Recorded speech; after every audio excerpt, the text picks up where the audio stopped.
Bueno, iglesia. Quiero que tengamos presente la canción y quiero que le diga a la persona que está a su lado, Getsemaní. Getsemaní. Uy, me quedé sola. Dígale a la persona que está a su lado, Getsemaní.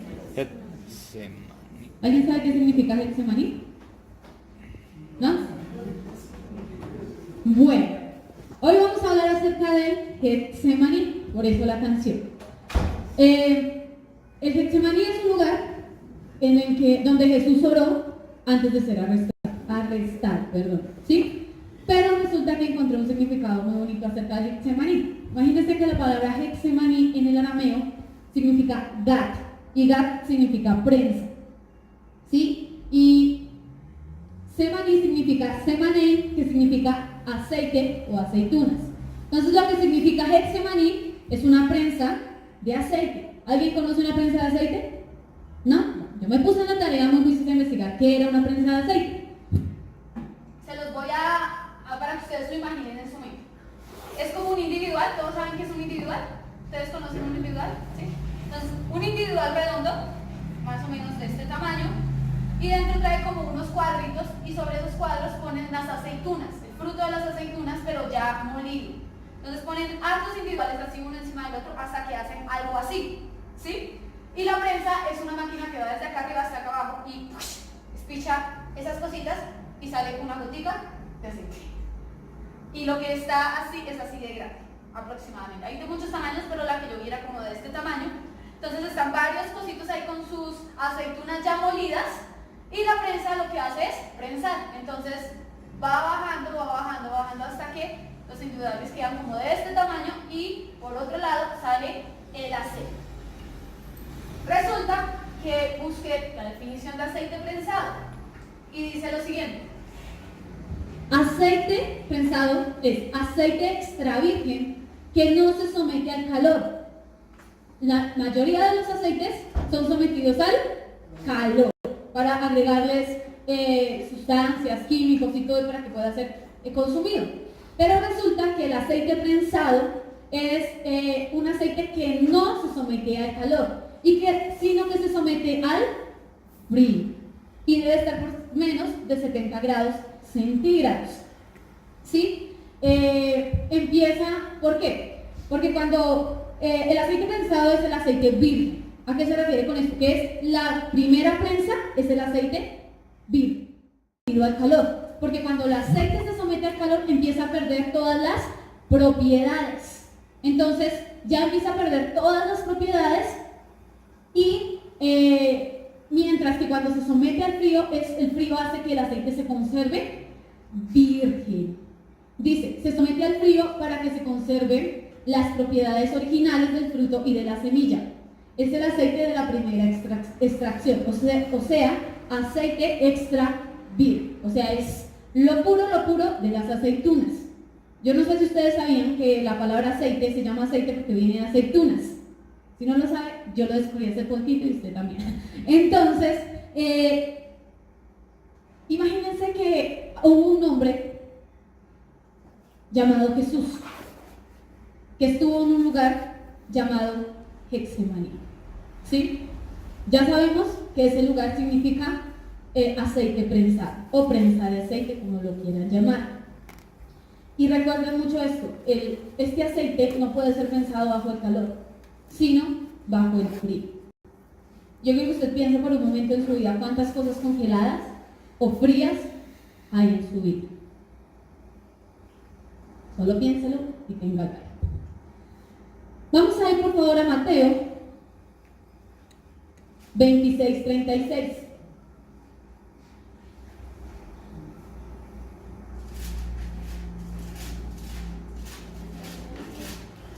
Mateo 26.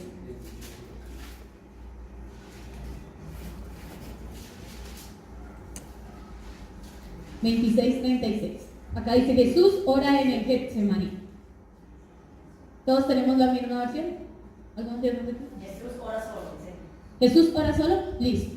Vamos a leer los 3 evangelios que nos hablan acerca del Getsemaní. Dice lo siguiente. Entonces Jesús llegó con ellos a un lugar que se llamaba ¿cómo? Getsemaní. y dijo a sus discípulos: sentaos aquí, entre tanto yo voy y oro. Y tomando a Pedro y a los dos hijos de Zebedeo, comenzó ¿a qué? A entristecerse y a angustiarse en gran manera. Entonces Jesús les dijo: mi alma está muy triste hasta la muerte. Vamos a hacer una pausa ahí. Mi alma está muy triste hasta la muerte. Recordamos que Jesús ya sabía que se acercaba el momento de su muerte.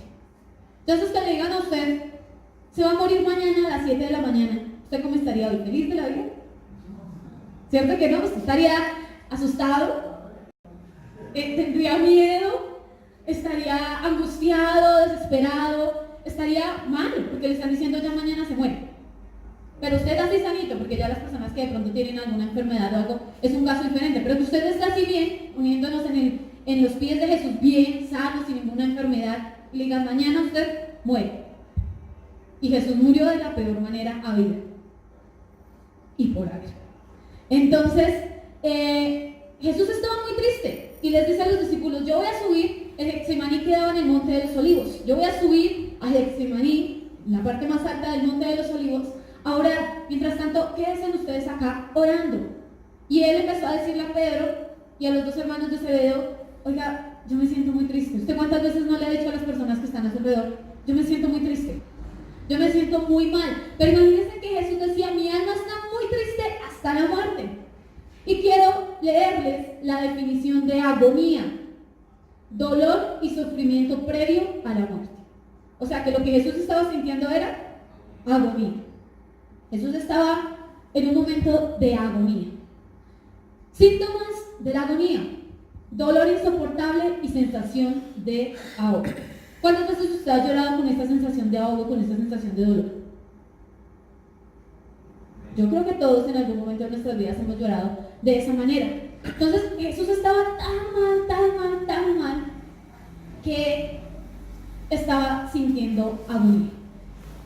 Y yo sé que muchas veces ustedes, como yo, como las personas que me están escuchando, hemos sentido agonía en nuestra vida. Hemos sentido que todo está frío, que nada tiene sentido, que nuestra vida no cobra un norte y perdemos el rumbo de nuestras vidas, perdemos el rumbo, el horizonte de lo que queremos. Y Jesús estaba en un lugar llamado Getsemaní, donde usted y yo hemos atravesado por ese lugar. Y les digo una noticia que de pronto no quieren escuchar: todos debemos atravesar por el Getsemaní. Debemos atravesar por ahí. Debemos ir a un monte a orar con papá y decirle cómo nos sentimos. Resulta que hay otra clase de agonía y se llama la agonía mental. Les voy a leer la definición de agonía mental.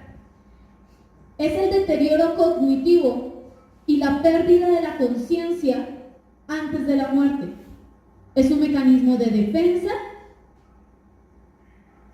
para defenderse de la agonía.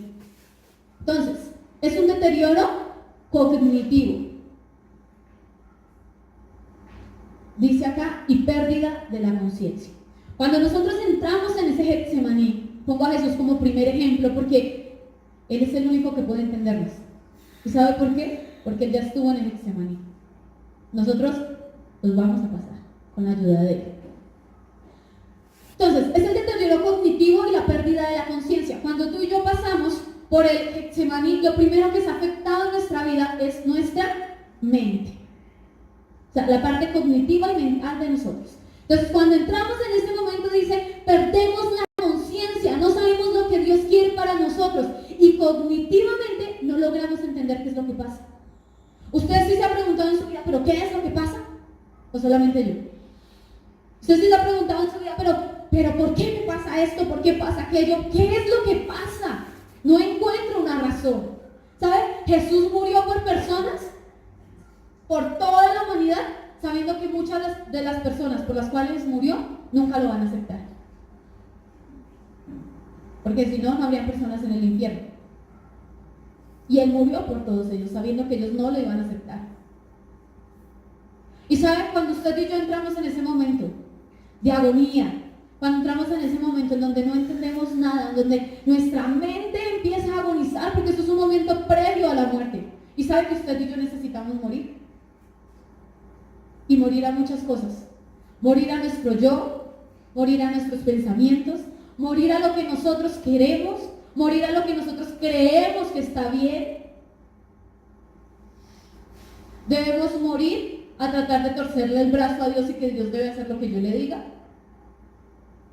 Porque es que Dios no debe hacer lo que nosotros le digamos, nosotros debemos hacer lo que Dios dice. Pero Jesús entró en el Getsemaní, en ese lugar donde él sentía agonía. Una agonía increíble. Y si usted en este momento de su vida de pronto no le tiene sentido a su vida, no entiende por qué pasa lo que pasa, no entiende de pronto por qué su ministerio se frustra, no entiende por qué su familia está como está, no entiende por qué su economía está como está, quiero decirle que hoy está en esa prensa de aceite. En ese Getsemaní, en donde Dios empieza a moler las aceitunas y empieza a hacerle esto a esa prensa. Hasta que salga, no el mejor aceite, sino el aceite virgen.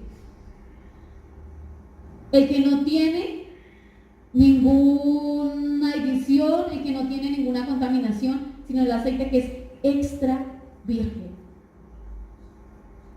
Por eso viene la palabra Getsemaní. Entonces, el Getsemaní es un lugar donde sentimos agonía física y mental. Es un lugar donde nos sentimos de esa manera. Pero también es un lugar donde podemos expresarle nuestros sentimientos al Padre. Jesús fue 100% divino, pero ¿saben? Fue 100% humano. ¿Y saben qué hizo Jesús en el Getsemaní? Fue al Padre y le dijo: Señor, estoy tan triste, que mi alma está derribada. Sigamos leyendo acá. Vamos en el versículo 38. Entonces Jesús les dijo: mi alma está muy triste hasta la muerte. Quedaos aquí, velad conmigo.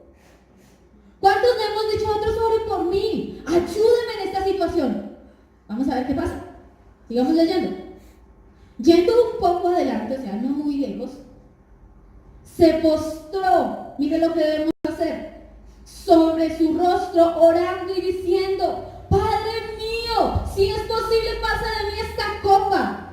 ¿Cuántos le hemos dicho al Señor: Señor, yo no quiero seguir pasando por lo que estoy pasando, no quiero seguir viviendo lo que estoy viviendo? Yo creo que todos.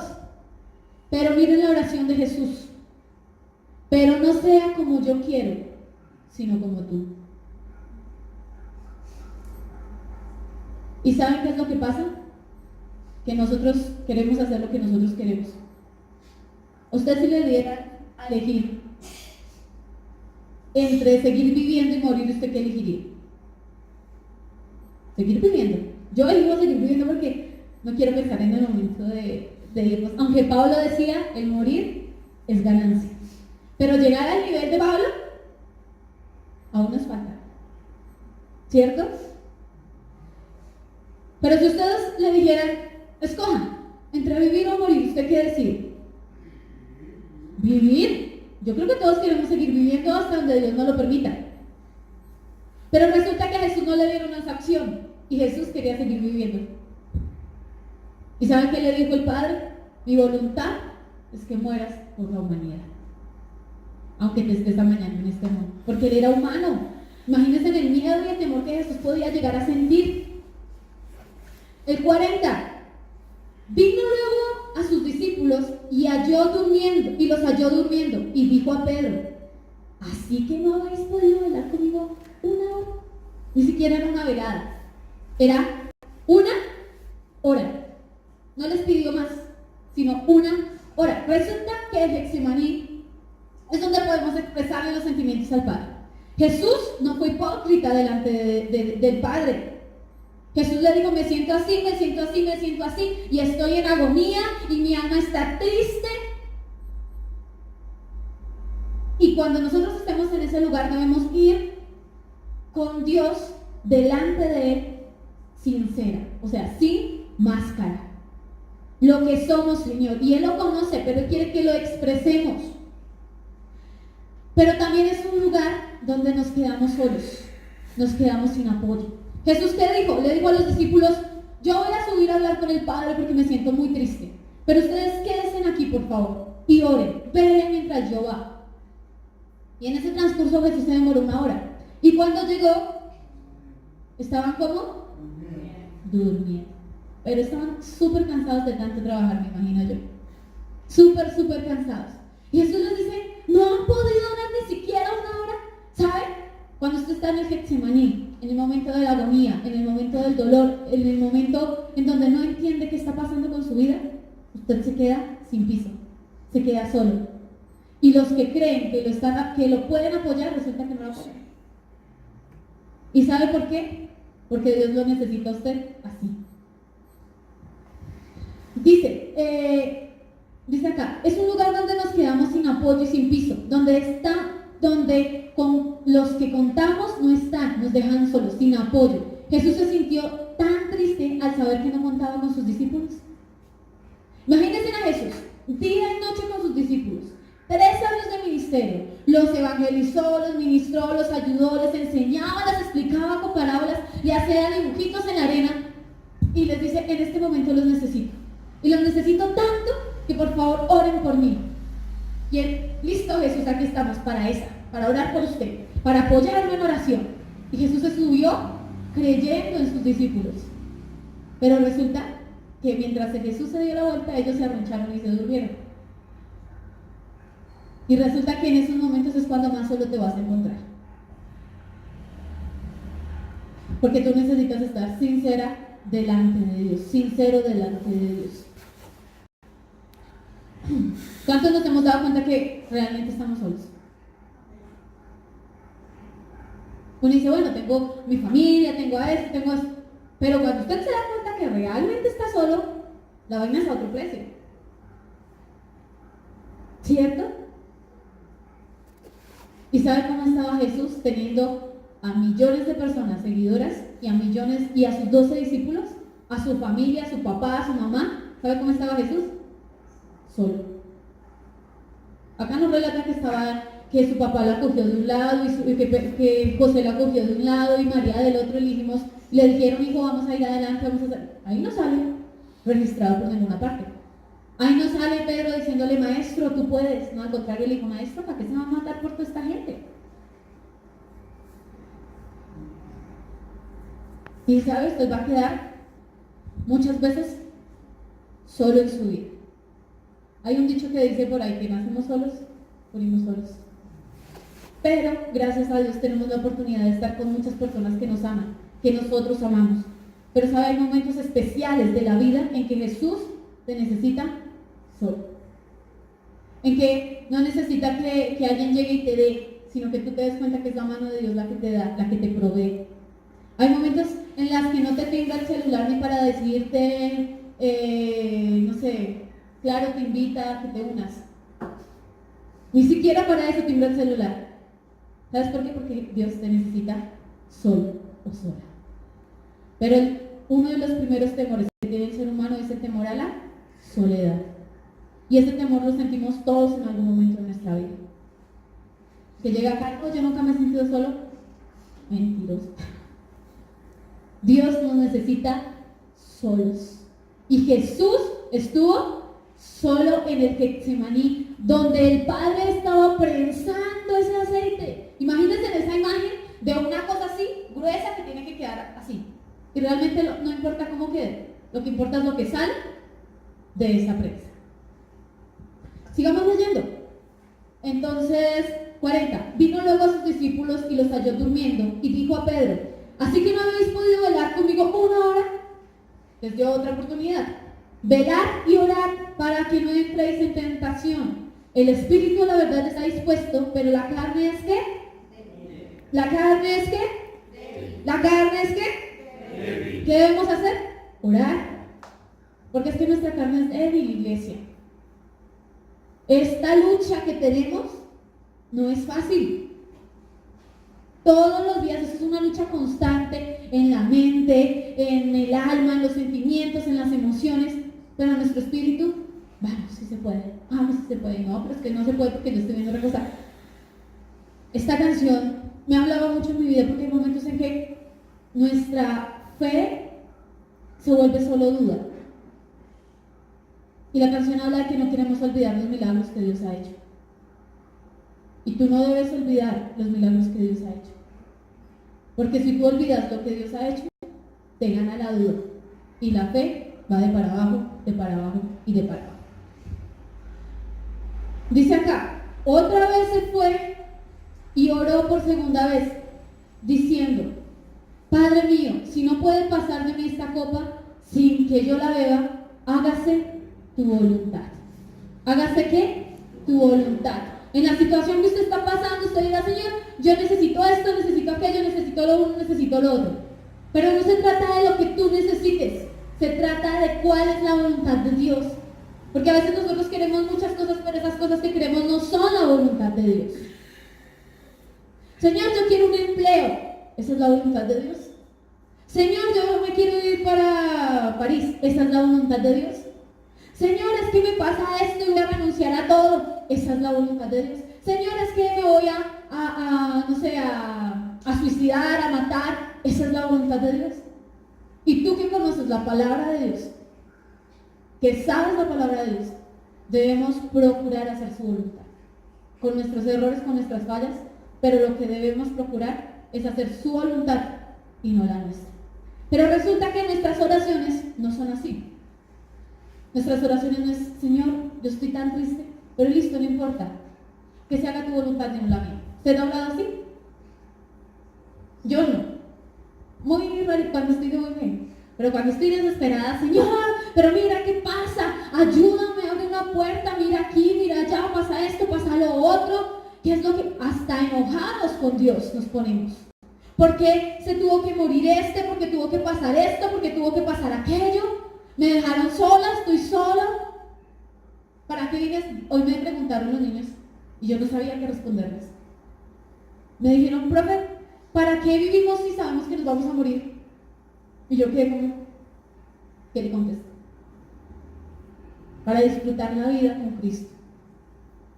Porque acá tenemos que tener un entrenamiento para cuando estemos allá en el cielo. Pero yo creo que usted también se ha hecho esa pregunta. Si al fin de todo lo que nos espera es una tumba, ¿qué hacemos en esta tierra? Pues imagínense que todo lo que usted ha pensado, todo lo que usted ha sentido en ese lugar llamado Getsemaní, Jesús lo sintió. Digamos leyendo, dice acá, 43. Vino otra vez y halló como durmiendo. Usted no ha ido a otra persona, a la misma persona por segunda vez, y le dice, pero ayúdeme, mire, oremos por esto, hagamos lo otro. Esta vez sí vamos a orar, esta vez sí lo voy a ayudar, bien sea económica, de todas las áreas, que se me olvidaron las otras, ¿sí? De todas las áreas, ¿sí?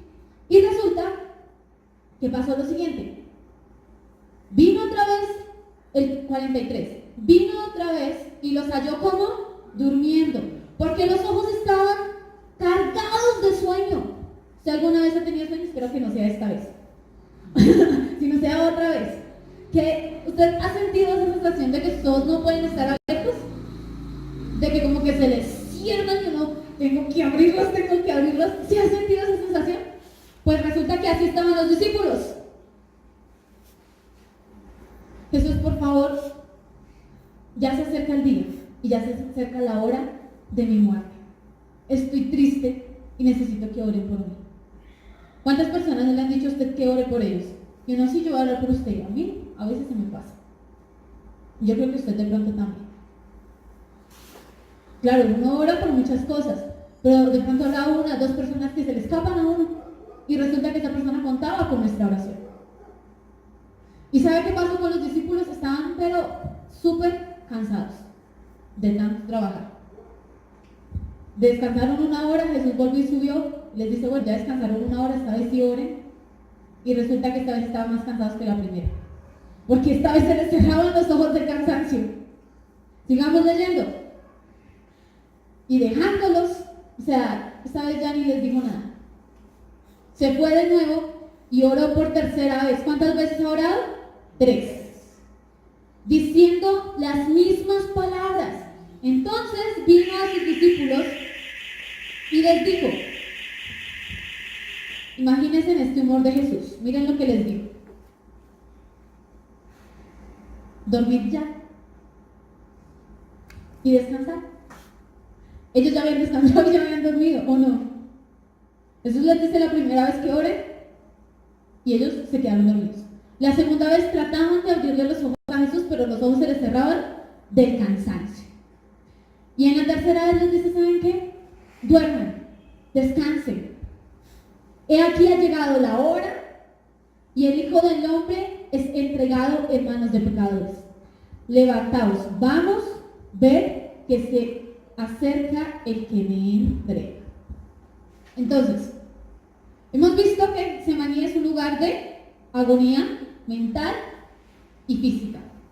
Es un lugar donde podemos expresar los sentimientos del Padre y es un lugar donde nos quedamos como solos. ¿Cómo nos quedamos? Solos. Pero imagínense que también es un lugar donde podemos llegar a experimentar la traición. Es un lugar donde podemos llegar a experimentar ¿qué? La traición. Sigamos leyendo lo que dice acá el 47. Mientras todavía hablaba, vino Judas, uno de los 12, y con él mucha gente, con espadas y palos, y de parte de los principales sacerdotes y de los ancianos del pueblo. Hago un paréntesis, cortico, que alguna vez Alviro lo mencionó, y si usted no lo sabía, quiero que lo sepa. Hay un hombre en la calle, yo en la calle, digamos, y llega acá la policía a arrestarme, que no va a pasar, es un ejemplo, con armas, con esas cosas que electrocutan, con los del SMAT, con los de la policía, con dos, y yo sin un arma. ¿Será que me creen peligrosa? ¿O peligrosa? Claro, porque si yo no tengo ni un arma, porque vivo con metralleta, con SMAT, con cosas que electrocutan, si yo no tengo ni un arma.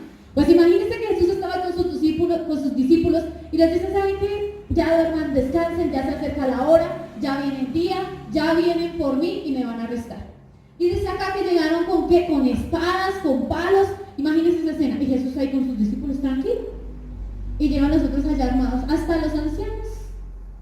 Y sacerdotes del pueblo venían ahí. El 48 dice, y el que le entrega les había dado la señal diciendo, al que yo besare, ese es prenderle. Prenderle significa arrestar. ¿Sí? ¿Cómo lo entregó? Con un beso. 49. Y enseguida se acercó a Jesús y le dijo, salve maestro, y le besó. Y Jesús le dijo, amigo, ¿a qué vienes? Entonces se acercaron y le echaron mano a Jesús y le prendieron.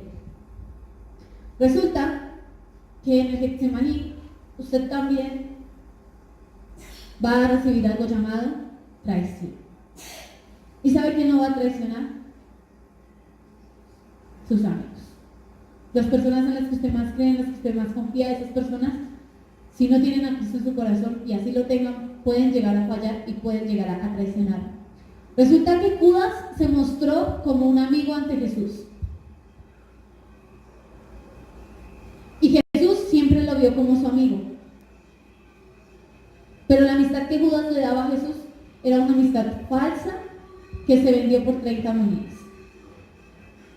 Y resulta que, imagínense cómo se sentía Jesús. De mal. Todo lo malo que le estaba pasando.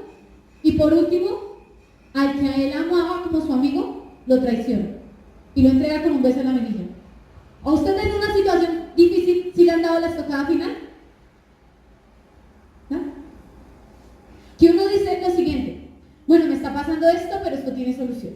Me está pasando esto y me siento mal, me siento triste, pero tiene solución. Pero al final llega algo y ¡pum! Le hace a usted estallar esa bomba. Y dice, definitivamente, nada tiene solución. Porque yo sé que todos hemos atravesado por momentos difíciles, por momentos de crisis, por momentos de duda, por momentos muy difíciles en nuestra vida. Pero resulta que Jesús ya estaba viviendo un momento muy difícil. Y para culminar todo lo que venía en su vida, ¿sabe qué pasó? su amigo lo traiciona.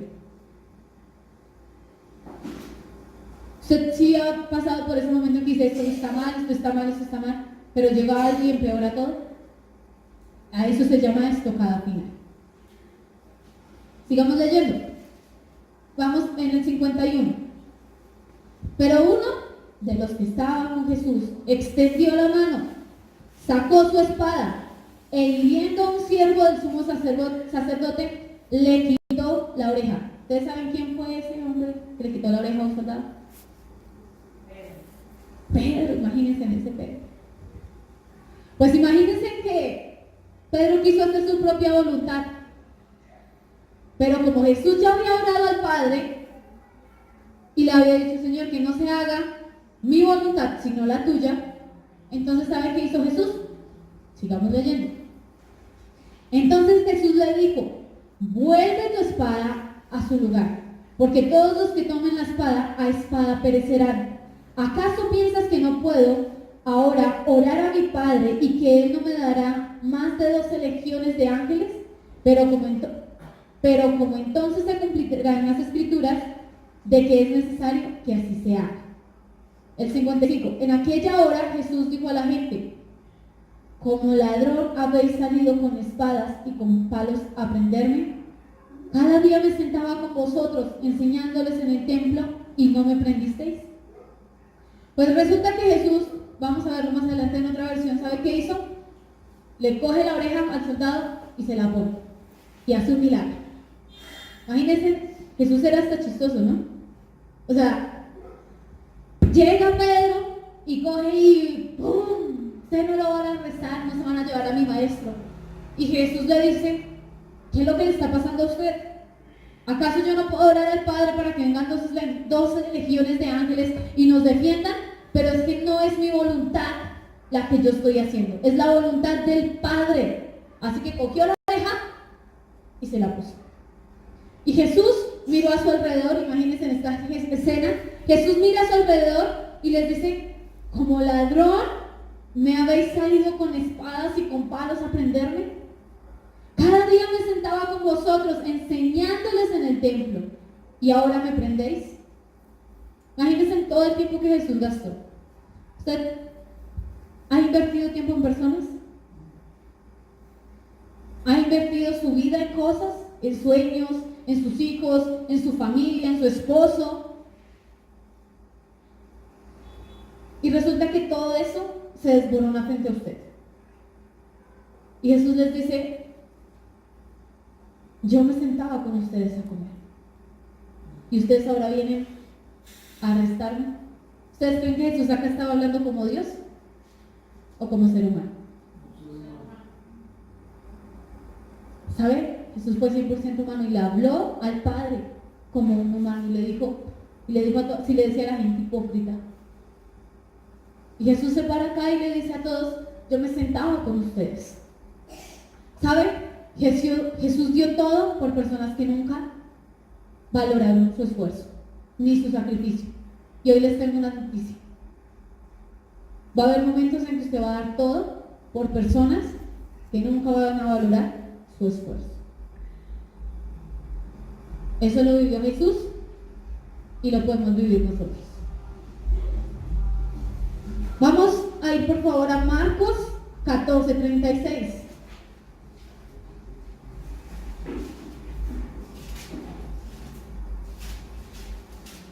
Marcos 14:36. Acá dice, la oración en el huerto del Getsemaní. No sé si alguno tiene otra versión.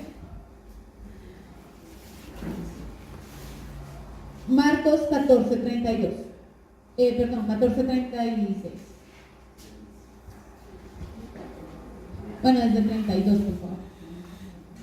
Vale, leer todo el pedacito. Dice, vinieron pues, desde el 32, vinieron pues a un lugar que se llama Getsemaní.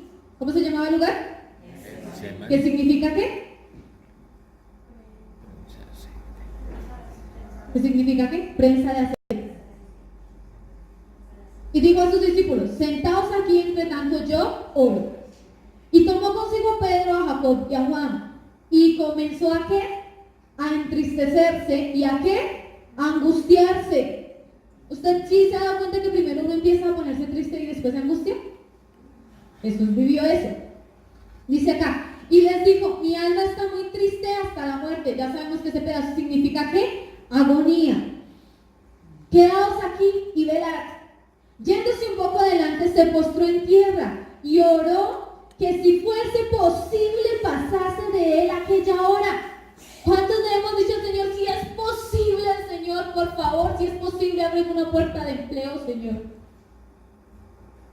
Pero que no se haga mi voluntad, sino la tuya. Sigamos leyendo. Y decía, Abba, Padre, todas las cosas son posibles para ti. Aparta de mí esta copa, mas no se haga lo que yo quiero, sino lo que tú. Resulta que Abba Padre significa papito mío.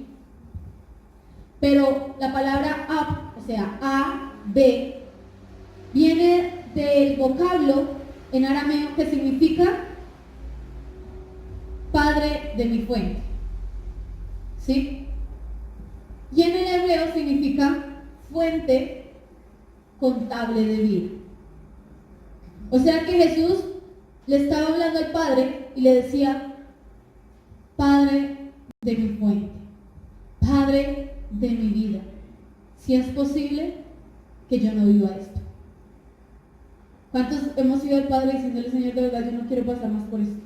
Ya quiero que esto se acabe, ya quiero que esto termine. ¿Cuántos han tenido un dolor por mucho tiempo? ¿Cierto? Hay dolores que duran, hay dolores que usted se pega con la punta del dedo, se pega en la punta del dedo del pie y le duele hasta la cabeza, pero ese dolor dura un momento y ya. Pero si usted lo opera, ese dolor dura más tiempo. De esa misma manera pasa con nuestra alma. Y resulta que Jesús le habló al Padre como su papá. Y sabe que muchos de nosotros cuando estamos en Getsemaní no le podemos hablar a Dios como nuestro papá. Le hablamos a Dios como si Él tuviera que hacer lo que nosotros le decimos. Pero no le hablamos a Dios como nuestro papá.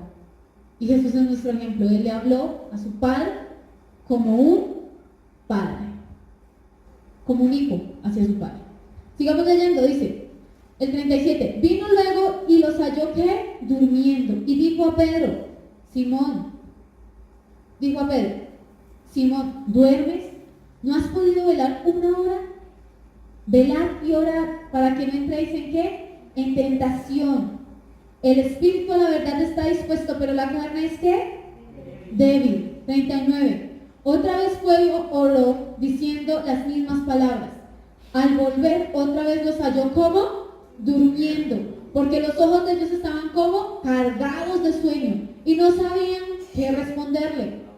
41. Vino la tercera vez y dijo, dormid ya y descansad, basta, la hora ha venido. He aquí el Hijo del Hombre es entregado en manos de los pecadores.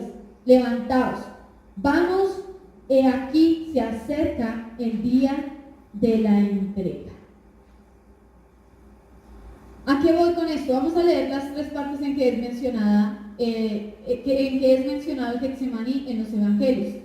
Hay 4 evangelios dentro de la Biblia, Mateo, Marcos, Lucas y Juan, pero solamente en 3 de ellos se habla del momento del Getsemaní. Entonces hablamos en Mateo acerca del Getsemaní y ahora estamos hablando en Marcos. Y acá notamos una diferencia porque es un punto de vista diferente de cada escritor. Y resulta que Marcos decía que Jesús le decía a Dios Padre, Abba Padre, o sea, tú eres la fuente de mi vida. Y si tú no me ayudas en esto, yo no puedo salir de esto. ¿Cuántos le hemos dicho a Dios, Señor, si tú de verdad no me ayudas, yo aquí me muero? Sigamos leyendo. Vamos a ir a Lucas. Mateo, Marcos y Lucas, ahí cerquita, 22:39. Acá dice la oración en el jardín. ¿Qué significa Getsemaní, iglesia? Prensa de aceite, recuérdenlo toda su vida. Y ahorita al final me van a entender por qué. El 39 dice, Lucas 22:39, dice, y saliendo se fue como solía, o sea que era costumbre de Jesús. Ahora, antes de esto, quiero aclarar una cosa. Lucas era médico. ¿Listo? Quiero que todos sepan que Lucas era médico. Ahora sí, sigamos. Dice, y saliendo se fue como solía al monte de los olivos, y sus discípulos también le siguieron. Cuando llegó a ese lugar les dijo, orad, no entréis en tentación. Y él se apartó de ellos a la distancia como de un tiro de piedra, y puesto de rodillas oró. 42 diciendo, Padre, si quieres pasa de mí esta copa, pero que no se haga mi voluntad, sino la tuya. Y se apareció un ángel del cielo, ¿para qué? ¿Para qué? ¿Para qué? Fortalecerle. Resulta que en esos momentos, cuando tú vas al Padre y le dices, Señor, yo no quiero seguir pasando por este momento, no quiero seguir viviendo lo que estoy viviendo, no lo entiendo, mi alma está angustiada, estoy triste, estoy en agonía mental. Recuerden que la agonía mental es no tener conciencia de lo que Dios quiere para mi vida y cognitivamente no entender ni qué yo quiero ni para dónde voy. Y yo creo que todos hemos vivido en algún momento ese tipo de agonía mental. Y resulta que en ese momento de agonía de Jesús, el Padre envía un ángel. ¿Para qué? Para fortalecer la iglesia. ¿Sabe qué? Aunque usted no lo vea, aunque usted no lo sienta y aunque usted no lo crea, hay un ángel que está con usted en el Getsemaní, dándole las fuerzas que necesita para poderse levantar y salir de eso. Salir de esa crisis en la que está viviendo. ¿Sabe? Nuestra fe a veces se pone a prueba. Y cuando nuestra fe se pone a prueba, llega la crisis. ¿Cuántos han mirado sus manos y no han visto nada?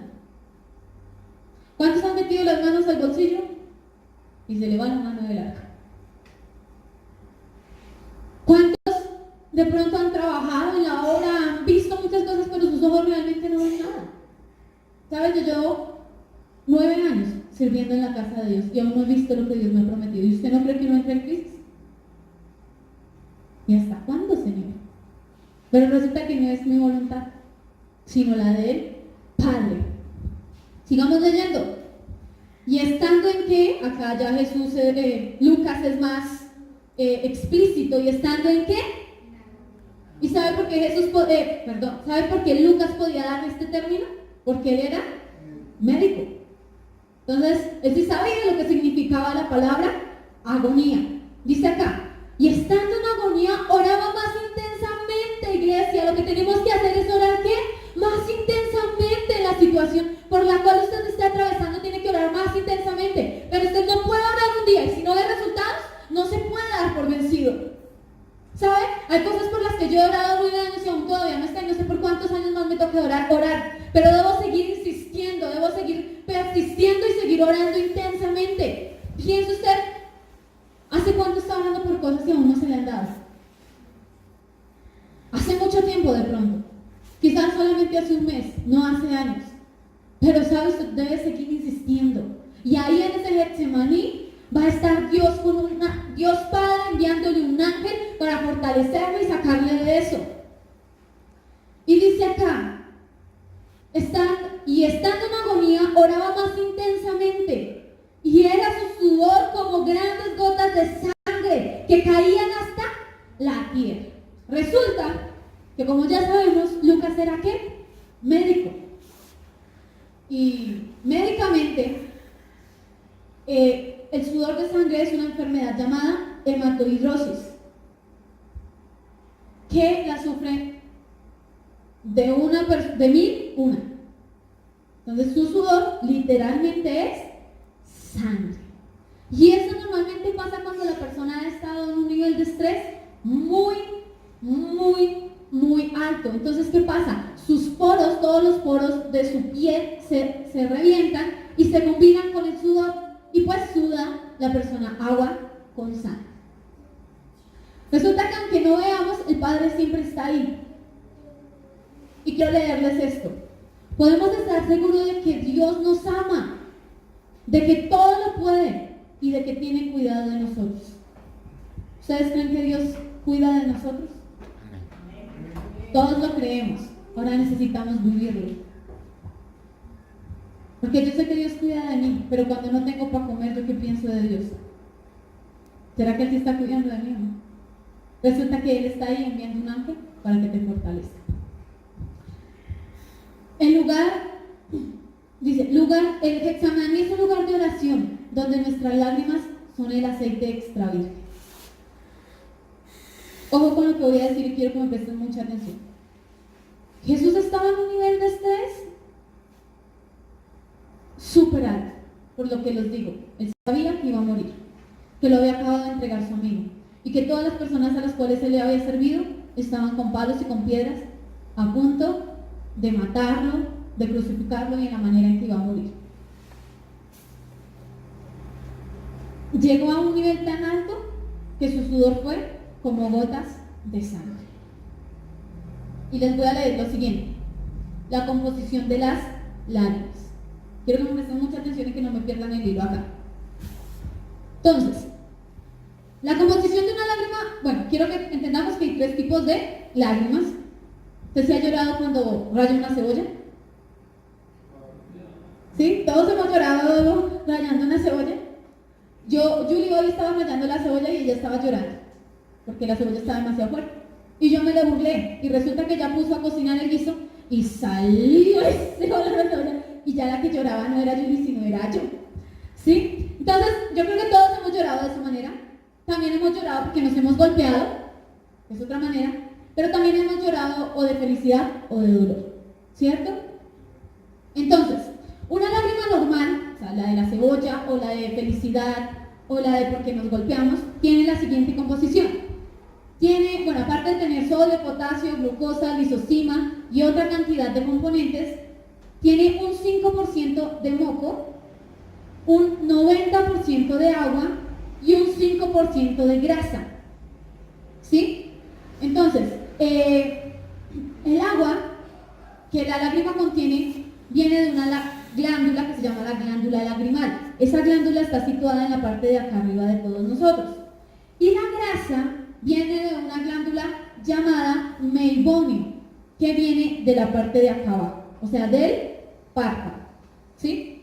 Entonces, cuando tú lloras por la cebolla o cuando lloras porque te caíste, te raspaste, la composición de esa lágrima es esta: 5% moco, 90% agua y 5% grasa. ¿Listo? La parte de acá abajo impide que las lágrimas se sequen rápido y que los ojos se resequen. ¿Se ha visto que hay personas que sufren de resequedad? Porque la glándula se me olvidó el nombre, meibomio, está reseca. Entonces no suelta la grasa que la lágrima necesita y el ojo se reseca. Pero resulta que, según los estudiosos y científicos, cuando tú lloras por dolor, tu lágrima tiene la siguiente composición. Entonces, moco, 5%, agua, 50%, y la grasa o el aceite es un 45%. Cuando lloramos por dolor. Entonces resulta que cuando tú lloras por dolor, esa combinación de sustancias que la lágrima contiene hacen que la lágrima se vuelva más espesa y más pesada. No se seca rápidamente y no se evapora. Usted se ha llorado y por ejemplo, se ha llorado, no sé, en algún lugar y ve sus lágrimas, a los segundos están secas. Eso pasa. Pero cuando usted llora con dolor, con agonía, ¿sí sabemos los sentimientos de la agonía? Dolor intenso y suspiros que ahogan, como ahogo. Cuando usted llora de esa manera, sus lágrimas no se secan. Cuando usted llora de esa manera, sus lágrimas se demoran más en caer. Cuando usted llora con dolor, pero dolor de verdad, sus lágrimas tienen una composición totalmente diferente. Y si alguien me da esta respuesta, le doy un premio. ¿Saben cuándo es la primera vez que lloramos de esta manera, en donde la mayoría se vuelve aceite prensado y no una lágrima normal cuando nacemos. ¿Y saben qué pasa? Nos golpean. ¿Y saben qué tenemos que hacer? Llorar.